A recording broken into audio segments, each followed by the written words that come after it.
Assalamu alaikum students. Today I have to complete my previous lecture of modern classification of living organisms. In our previous lecture we have studied three kingdoms. Kingdom Prokaryote, Monera, Kingdom Protista or Protista. Number third, Kingdom Fungi. Now we have to study the remaining two kingdoms, Kingdom Plantae and Kingdom Animalia. It includes, as you know very well, for the study of kingdom studies, we have to know the few terms. We have to know the few terms before we are starting today. We have to know the few terms like types of cells. You must know the types of cells. Prokaryotic cells and eukaryotic cells. Prokaryotic cells are those living cells which do not have nuclear membrane, only have nuclear material. इन और previous lecture बच्चों मैंने आपको बहुत अच्छी तरीके से ये बात आपको एक्सप्लेन की थी, लेकिन आज मैंने ख़ास तौर पर ये इम्पॉर्टेंट टर्म्स जो किंगडम के अंदर वर्ड्स यूज़ हुए हैं, टर्मिनोलॉजीज यूज़ हुई हैं, उनकी डेफिनेशंस लिखी हैं ताकि आप लोग इसे बहुत अच्छी तरीके से समझ लें। तो प्रोकैरियोटिक सेल वो सेल होता है कि जिसके सेंटर में न्यूक्लियस जो है वो न्यूक्लियर मेम्ब्रेन से बाउंडेड नहीं होता है और ना ही उसके अंदर न्यूक्लियोप्लाज्म होता है। सेल जो है वो इस तरह होता है कि उसके सेंटर में सिर्फ क्रोमोसोम्स होते हैं और उन क्रोमोसोम्स को ही हम क्या कहते हैं, न्यूक्लियर मटेरियल कहते हैं। वो जो क्रोमोसोम्स सेल के अंदर होते हैं उन क्रोमोसोम्स को हम न्यूक्लियर मटेरियल कहते हैं। लेकिन आप ये देखें कि सेल का जो न्यूक्लियस है वो कम्प्लीटली बाउंडेड और वेल डिफाइंड नहीं है। इसी तरीके से जब हम यूकैरियोटिक टर्म पढ़ते हैं इन किंगडम्स की डेफिनेशन में, तो यूकैरियोटिक सेल्स का मतलब होता है यू मीन्स ट्रू। ट्रू से मुराद ये है, ये वो लिविंग सेल्स होते हैं जिनका न्यूक्लियस जो होता है वो कम्प्लीटली बाउंडेड होता है एक न्यूक्लियर मेम्ब्रेन से और उसके अंदर जो है ये क्रोमोसोम्स और न्यूक्लियोप्लाज्म होता है। इसीलिए हम इसकी करेक्ट डेफिनेशन को इस तरह लेते हैं, eukaryotic cells are those cells which have true nucleus surrounded by nuclear membrane. Similarly important terms में यूनिसेलुलर ऑर्गेनिज्म और मल्टी सेलुलर ऑर्गेनिज्म, जब आप ये किंगडम्स की डेफिनेशंस पढ़ते हैं, इसकी क्लासिफिकेशन पढ़ते हैं, तो किसी किंगडम में आपको यूनिसेलुलर, किसी किंगडम में आपको मल्टी सेलुलर जो है टर्म नजर आती है। तो now I am explaining these terms. Unicellular organisms are those organisms which are made up of single cell. Multicellular organisms made up of many cells. Uni means single and multi means many. Similarly, chlorophyllous and non-chlorophyllous. Chlorophyllous and non-chlorophyllous, these terms are also you will study in your kingdom's definition. Chlorophyllous means those cells, those living cells which contain pigment chlorophyll. और ये pigment chlorophyll basically क्या होता है, ये pigment chlorophyll जो होता है ये प्लांट्स के अंदर होता है और इसकी हेल्प से प्लांट अपना ओन फूड प्रिपेयर करते हैं by the process of photosynthesis. वो हम इंशाल्लाह अपने नेक्स्ट क्लासेस में पढ़ेंगे।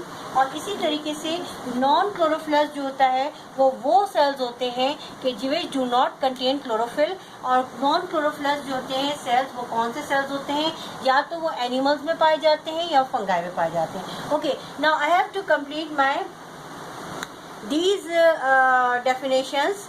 I have completed these definitions and now I am starting these kingdoms. Okay, kingdom Plantae. It includes all the chlorophyllous, multicellular, eukaryotic organisms having cellulose cell wall. आप जैसा कि बच्चों आपने नीचे देखा है कि तमाम टर्मिनोलॉजीज को मैंने आपको पहले क्लियर कर दिया है। ये किंगडम प्लांटी में वो लिविंग ऑर्गेनिज्म या वो लिविंग थिंग्स इंक्लूड है। Basically all plants are included in kingdom plantae. और इसमें क्या क्या होता है, इसकी कैरेक्टरिस्टिक्स में ये किंगडम प्लांटी के प्लांट्स जो होते हैं क्लोरोफाइलस हैं, यानी कि they contain chlorophyll, multi cellular हैं, it means they are composed of many cells. Eukaryotic organism, it means they contain proper well defined nucleus and having cellulose cell wall. Plants का एक खास कैरेक्टरिस्टिक ये होता है कि प्लांट्स की जो लिविंग सेल्स होते हैं वो सराउंडेड होते हैं सेल वॉल से, और ये सेल वॉल किस चीज़ की बनी होती है, सेलुलोज की बनी होती है। इसके एग्जांपल में बहुत सारे प्लांट्स हैं, लेकिन यहाँ मैंने आपको सिर्फ ये फ्यू नेम्स लिखे हैं, moss, fern, pines, apple etcetera. Okay, now we come to kingdom animalia. Kingdom animalia बच्चों वो किंगडम है जिसमें तमाम एनिमल्स इंक्लूडेड हैं। और आपको पता है कि एनिमल्स जो होते हैं वो अपने फूड के लिए जो है वो दूसरे एनिमल्स पे या ग्रास पे या प्लांट्स पे डिपेंड करते हैं। इसलिए इनमें जो कैरेक्टरिस्टिक्स होते हैं वो कौन से हैं? It includes all the non chlorophyllous. Non chlorophyllous का मतलब है कि they do not contain pigment chlorophyll. It means they don't have ability to build their own food. ये एबिलिटी बिल्ड करने की ओन फूड सिर्फ प्लांट्स के पास होती है, यानी किंगडम प्लांटी में होती है। किंगडम एनिमेलिया में ऐसा कोई कैरेक्टर नहीं है, क्योंकि एनिमल्स अपने फूड के लिए दूसरी चीज़ों पर डिपेंड करते हैं, या तो दूसरे एनिमल्स पर डिपेंड करते हैं या प्लांट्स पे डिपेंड करते हैं, दूसरे लिविंग ऑर्गेनिजम्स पर डिपेंड करते हैं। Okay, their second character is multicellular. You know very well what is the meaning of multicellular. It means those living cells which are composed of many cells. Eukaryotic organism, it means they contain proper well-defined nucleus having no cell wall. Okay, you have to clear this thing. Plants cell always contains cell wall, while animal cell does not contain cell wall.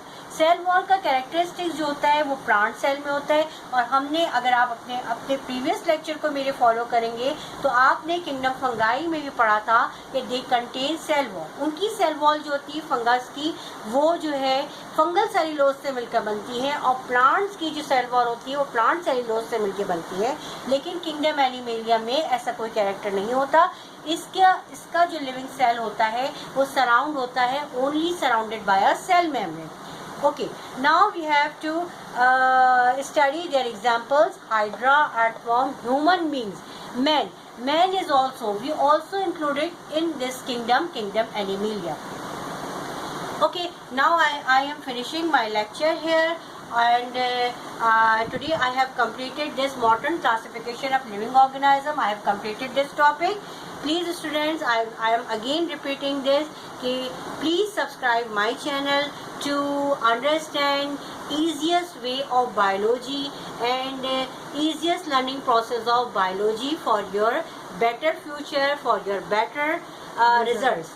Okay, so please subscribe my channel and press the bell button to update my lecture, to further updates of my lecture. Okay, Allah Hafiz, goodbye.